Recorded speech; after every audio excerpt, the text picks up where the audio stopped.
Welcome to the EcoSend podcast.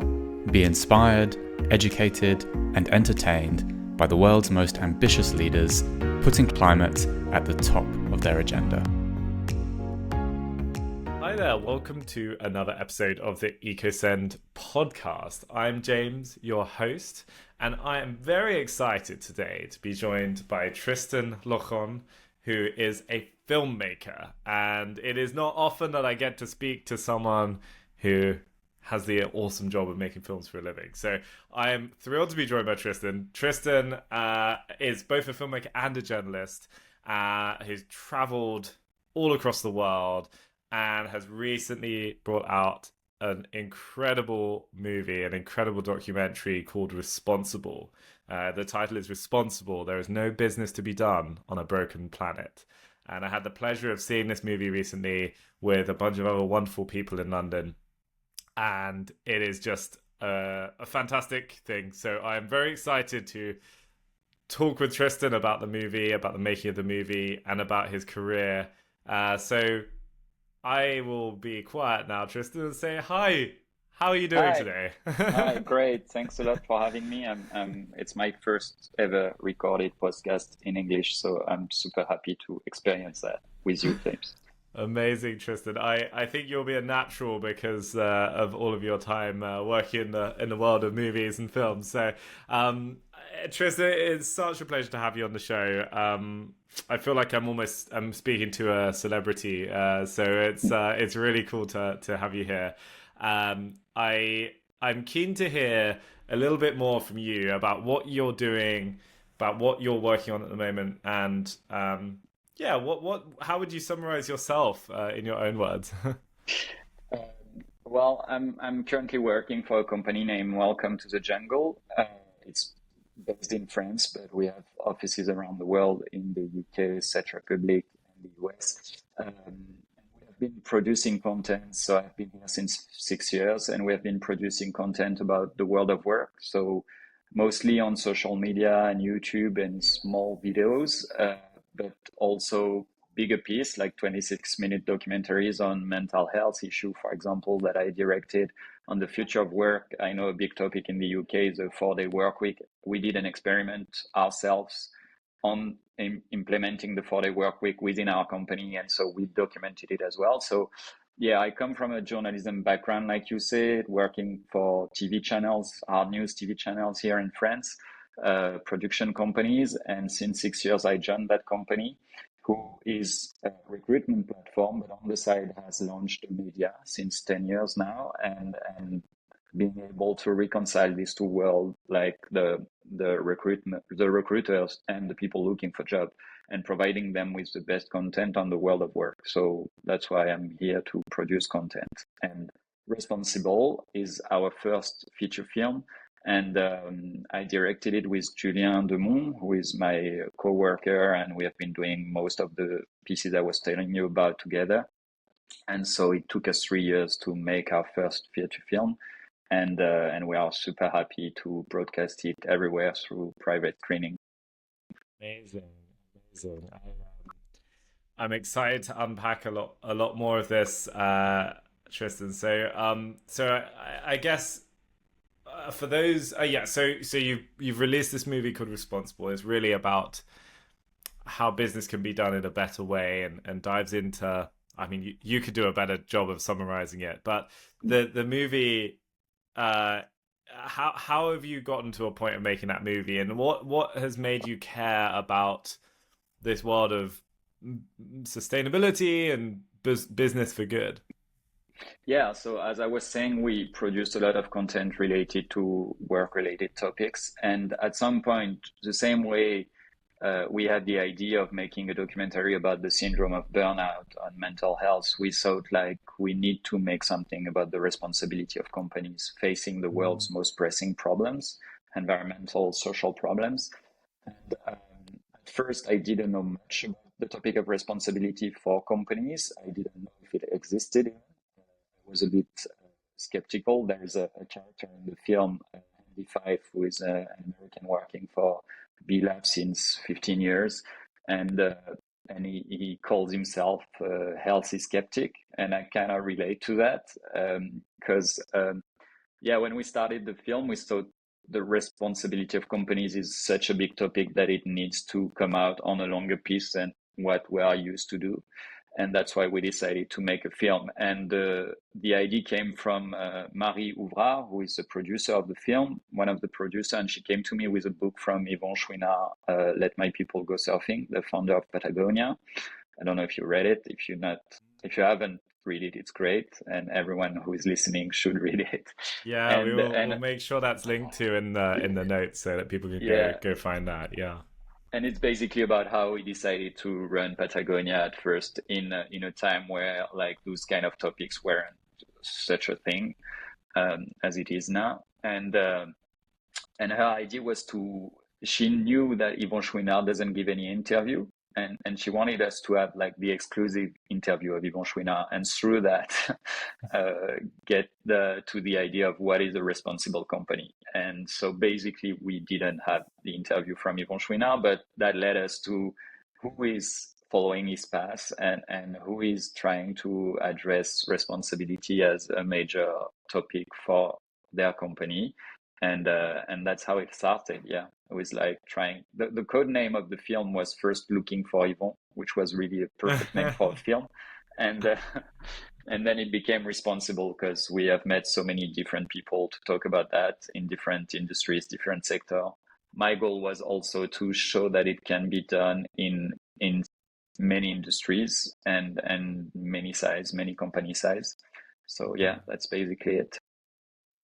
That's so interesting. That's a So very long answer. You no, need to tell me no. if it's too long. We are here for long answers, Tristan. We are here for that's why we're listening to you. So I guess just to clarify some of that, then for maybe some people listening may not be super familiar with Patagonia. I purely coincidentally I'm wearing a Patagonia fleece right now, and I really like that. I really love their clothing. But Patagonia has really been at the forefront of business for good, purpose-driven business, caring about the planet, caring about their employees, caring about the communities they operate in. And I guess so. So you were on the search to interview the founder of Patagonia, but in that journey, have ended up finding that there are many other businesses and organizations that deserve a voice here and that are also following the footsteps. Yeah, my point wasn't to show that, because the first question I would have to Patagonia is if you feel like you are responsible, why do you make clothes? Like we know the impact of clothing and retail industry. So I would come with that first, and they say like, yeah, but any other brands will do it. So what we are trying to do is just to show the right way to do it. And I found that interesting because they asked themselves those type of question in the 1970s. So Patagonia was really interesting to us to have in the film because they have asked themselves questions at a time where it wasn't such a big issue. Also, it was a really well-known company for many people. Like everybody knows this name, and we felt like we need an example of someone who is a big name brand, but mostly to show the people within this brand. And so that's what I like to say about the film is it's not about the companies, but it's mostly about the people within those companies. Like I feel like Yvon Chouinard could have made any other business, he would have acted the same way. Vincent Stanley. So we did interview Vincent Stanley, he's Yvon Chouinard's nephew, and he's director of philosophy at Patagonia. He has been there since the beginning through different jobs when the company was smaller, and he told us that they didn't think of being a responsible company when they started. They just realized they were having much more of impact than they thought they were back in the days, and then ask themselves like, what are we doing wrong, and then correct it. And I think that approach is what is mostly is what you need to learn when you watch that type of film, is that nobody is perfect in the film. They're just saying like, we learn from our mistake and we try to correct it and do the right thing if we didn't think about it before acting. That's amazing. Yeah, I think to your point, the movie really yeah, it is as much about business as it is about the people Mm, and the people making these decisions and the very real. I think a lot of people look at businesses and organizations and see an entity, but at the end exactly. of the day, businesses are made up of people. Even in this world of AI and Yeah. computer generated things, like there are still Yeah, people even making more now. decisions. Yeah, Yeah, yeah. and I think that's what I love that the movie grapples with is like, people have to make decisions with imperfect information and in the constraints of a very messy world. And it doesn't shy away from that. I'm intrigued. I know I've sort of jumped around a little bit here, Tristan, but your own journey into this, you've I guess had exposure to the world, perhaps more so than a lot of people. You've done a lot of traveling, and that's had a big influence on making this movie and your outlook on these things, right? Yeah, it helped me a lot. So um, I don't know if it changed the way I am, but it resonate within you unconsciously, I would say. Like, so I left to live in India after I graduated from high school because I didn't know what to do, and a friend of mine was living there, and he said, like, come and see what India has to offer. And I felt like this is. I've never been to a country so different than the Western culture and French culture, and so it was really a shock because it was my first life abroad, and Mm. I really loved it. And it gave me all that background into being able to tell stories and approach people that are really different than I am. And so I guess that stayed with me for my work later on because that gave me also the will to tell stories and travel around and show what's outside of our own area. And yeah, I don't know if it helped me towards sustainability, but seeing all those places really help you to understand that you need to preserve them because it's such a joy to be able to travel and enjoy those places that. And even though India is way more polluted than France, and when I was there, like a lot of things shocked me and things like that, but there are also marvelous places there that I want to be able to see again, or my son, and I think being a parent now since a few years really push that feeling again even more.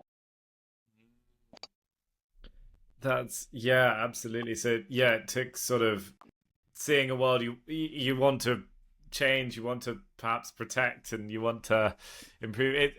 Something about realizing that we're all connected on the planet and all sharing it, even though places might be a long way away, we're still on the same planet, and the consequences of our actions in one place can have ramifications everywhere.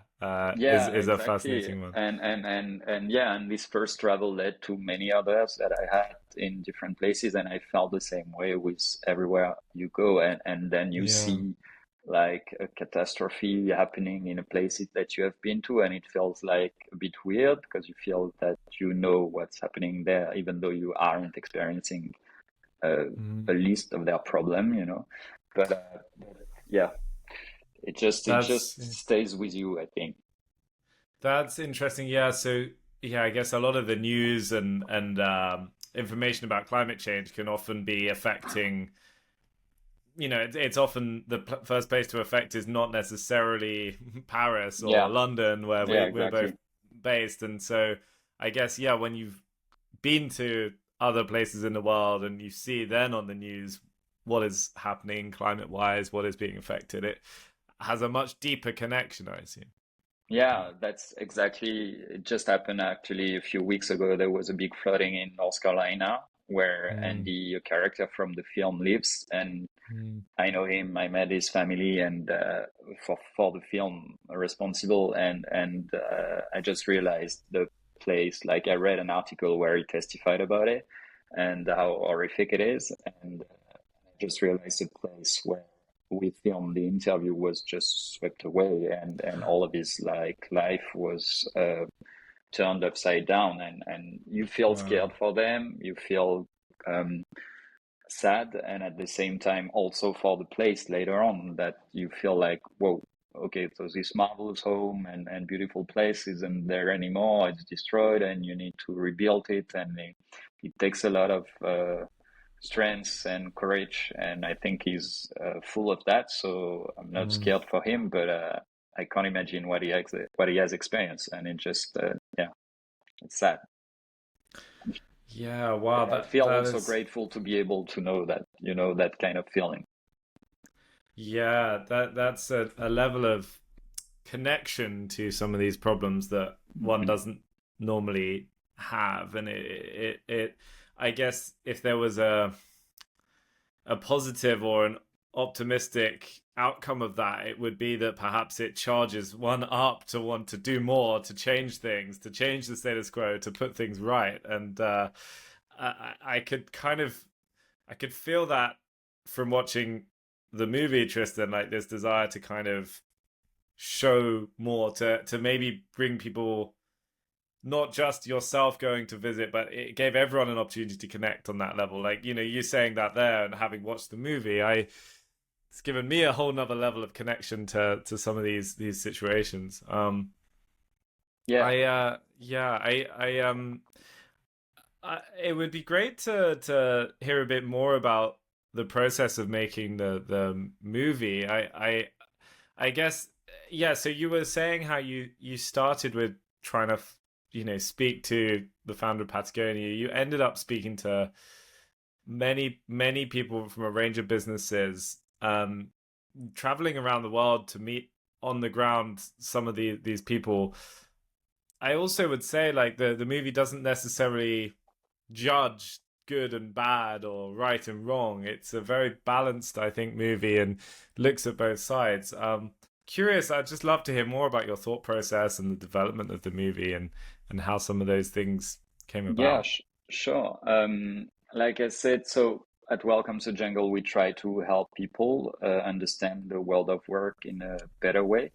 And so I felt straight away that I needed to make a film that's not, as you say, judgmental or sensationalist, because I think that does exist and it's already well made on different industry, and I think I would just have had more to it. And so I was more curious to see if it was possible to do an inspiring movie about people who are trying changing the world, and through their work at their company and the way they run their company. And so that was the first start, is like trying to find those people aside from Patagonia. And then what you were saying is to about all those people being connected through the same mindset. And Andy says it in a good way. Andy Five, the character I was telling you about, he said, like, when I see these people doing great things, all they have in common is that they see something greater than themselves individually. And so while I was meeting with all of them, I felt that Andy would be the link to all those people, because he has been working for B Lab since such a long time, and he was the only one who was not working for a private company, so he could explain maybe the link between all of them. And I didn't feel like putting my own voice into it, because I thought those guys will tell the story better than me, adding like a few. Like normally when you a lot of people, when they make documentaries, they put like some voiceover because it's easier to explain things. But I was trying to challenge myself with Julian, and was like, we could use a voiceover to say a few things, add a few numbers, but I really wanted to challenge it, and try to see if we could build that story without having our own voice into it, and just let them explain the topic that they know better than we do.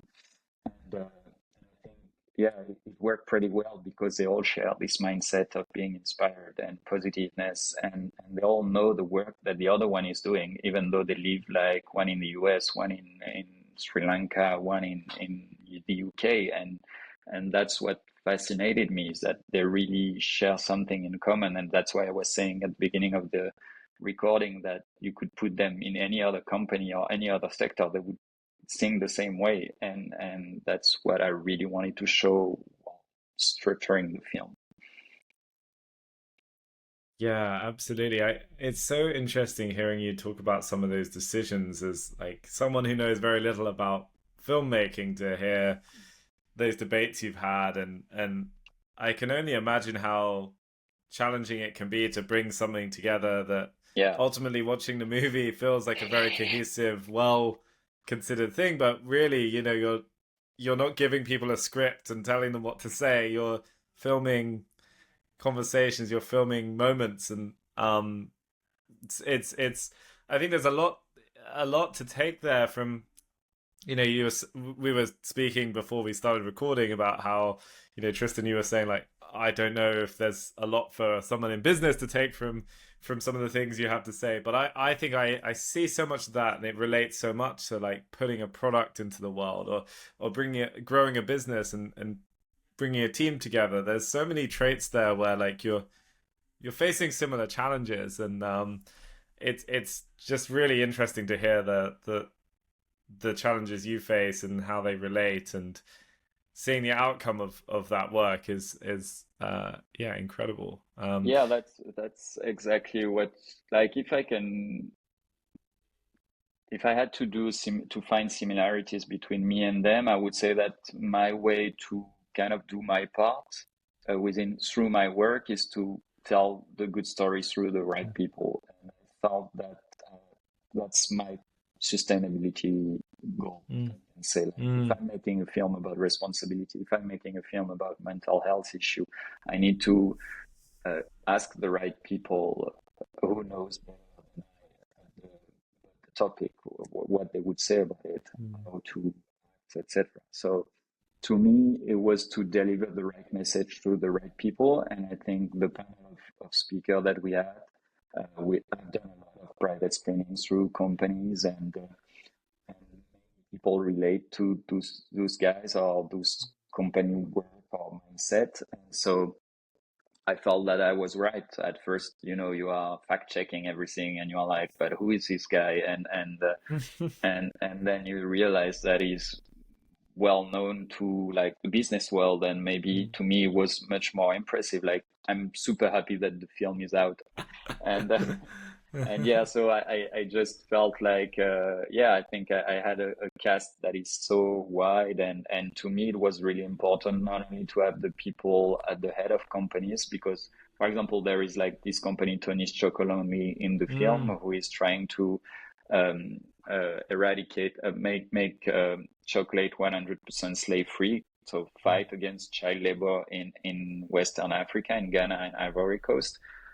So they tell their story in the film, and I felt like if I can't go to Ivory Coast to show what those people are saying and check if it's true, it doesn't make any sense, because I would just have asked some Western people in the Western world telling me about all those good things that they are doing on the field, and then not showing the field doesn't make any sense. So I really felt like the cast was broad enough and representative enough to explain all those things without me having to show something else through my voice.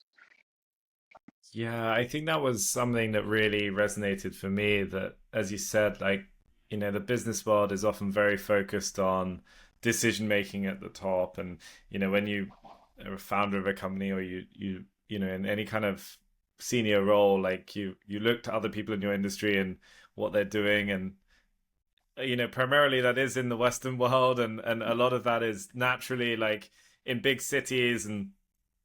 And what I loved about your movie was it you weren't afraid to show that side, but also how that relates to what's happening truly on the ground, tracing back that supply chain, and really almost like fact checking, or showing, like, okay, what are they saying versus what is actually happening. And I thought that was truly the power of filmmaking there for me, far more than hearing about it or reading about it. It was really incredible. Yeah, exactly. Like you said, yeah, that was the point. And again, while I was making it, so when you are film directing, you are always thinking of, like, where is it going to be shown, and who is going to watch it. And I felt like at first you have this ambition of like platforms, TV channels, etc. And I'm super happy because we had broadcast in France, and now we're working with a distributor. So that's really amazing for me to have my work being broadcasted. But at the same time, the more I was speaking with entrepreneurs while I was editing the film, and people who run companies and who are not being so responsible, and they were not comfortable with the conversation. So I felt like if I can touch these people as well and see and they can see that they could act differently, that would be much more of a success than just having the film shown on TV for myself. And since then, we have had more than 100 private screening in France and abroad. Wow. And I've participated into roundtables and Q&A and speaking with a lot of people from different industries. And it's very interesting to have this conversation, and I felt much more interested by that than just knowing that my film is out somewhere on TV, even though it's really great for me, but you can't discuss with the people at their home watching TV. So Yeah. it's much more interesting for me to have this conversation with students, CEOs, workers, anyone who has seen the film and who is coming out of it and just being able to tell you what they felt, if they are happy, not happy with the film, even though sometimes it's a big debate and it's fun. It's very interesting for me as a filmmaker, and I feel that's such a privilege to have those kind of moments, like the one when I met you in the UK, and doing a screening outside of your own country is amazing. Yeah, I think I had the pleasure of seeing one of these screenings, and Tristan, don't worry, you had a very good reaction from what I could see. There was no one was throwing things at you or booing. It was nice audience. It was wonderful, and I must mention as well that screening was held by Wholegrain Digital, Tom and Venita, and Tom's been a big influence to us at EcoSend. Is really, well, I say champion, that underplays it. He's written a book on digital sustainability, and I thought that was just and Tom and Venita feature in the movie, and that's another really interesting point where, I guess from your perspective it would have been easy to, you mentioned Tony's Chocolonely and their supply chain, you mentioned Patagonia and B Lab, so to feature Tom and Venita's business and that digital piece, I think really resonates for us at EcoSend. What made you want to include Wholegrain's story in the movie? Well, I was looking at, so I was telling you, I was trying to find people in different industries, and my goal was to find, so there is so many industries as you probably know, but I wanted to find industries that relate to anyone. So everyone buys clothes, everyone eats chocolates or eat anything. I eat food, and everyone uses technology. At some point I felt like, okay, but does it even exist? Does someone is being responsible with technology? Because we know the pollution. I was aware of digital pollution, but it's such a topic that is not so, the pollution of clothing and you can see it, but the digital pollution, as Tom explained, is something you don't see. So it's really hard for people to see, to understand the impact of that. And so I really wanted to talk about that in the film. And I was looking for someone who is being responsible in the digital era. And then I found that book from Tom, and I listened to a few interviews, and I was like, it's funny because he has had that company for 15, 17 years, and it hasn't grown so much. They stick to being 20 people, I think, and they have managed to make the company being responsible and work fine. So people who work for them are quite happy with it. So, and at the same time, in an industry that is not where I wasn't so aware of many people working that way, So I was quite happy to have found him. And also, when I was telling you that everyone share the same mindset, so the film is 52 minutes long. I think they all have approximately 10, 15 minutes to tell their story and the way they work and approach responsibility. But I have 2 hours of interview with each of them. And on so many question that I asked to everyone, like what is a company for, or what should be the main responsibility of companies, etc. They all share the same ideas, and it was really funny to have someone like Tom sharing that, and someone like Vincent Stanley, who has been in business for 40 years, saying the same thing with different words, but so I kind of felt like Tom could have also be the red line of the film and the red thread of the film, and being able to answer a few questions on many different topics, aside from digital industry. And so that's why I felt when I spoke to him and did a first meeting on the phone, like this guy is really someone I want to talk to and interview also. And I'm glad I did. Yeah. Absolutely. Yeah, Tristan, I can't believe it. We basically already done like half an hour of the episode. I'm blown away by how quickly things fly by. I think if you've got a little bit more time, there's just a few more things that I know we wanted to talk through. And I mean, one was, we always like to on this show like try to look forward and think into the future where things are going to change, what might stay the same. Obviously, you've seen so much of the world, so many different businesses. From all of that, do you have any thoughts on how things might develop in the future for either in the world of filmmaking or for responsible businesses? I can't really tell you how I think it will evolve, but what I learned through making this film and meeting all these people is that you need to stay positive, even though sometimes you wake up and you feel like it's a fucked up world we are living in. But when you see what's happening, and if you aren't, what I learned from someone like Yvon Chouinard, and that's why I'm glad we met with Patagonia, is that Vincent Stanley, because Yvon Chouinard describes himself as a very pessimistic person. And Vincent told me it doesn't matter because it never stopped him from acting. And so I found that really interesting, because you feel when you are, I mean, in my head, I thought if you are pessimistic and desperate, like you just don't want to go to work and you don't want to change anything, and you feel like, what's the point of like me acting on a small scale when you see these guys destroying everything? And I felt like if we all share this kind of mindset of like still act even though we don't feel optimistic, it's gonna change. And another thing I learned is through this film is that you need to accept that you might not see the result of what you are acting for. And I think that's really interesting. So I became much more hopeful and optimistic after making this film than I was before.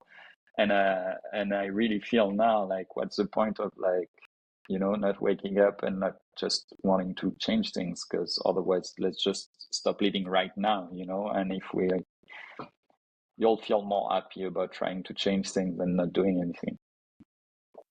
That is a very poignant and that is one hell of a point to be finishing on, Tristan. I think that's really, really quite profound. I'm sure many people are coming away from this episode feeling, like things are, even if things feel bad, like keep going.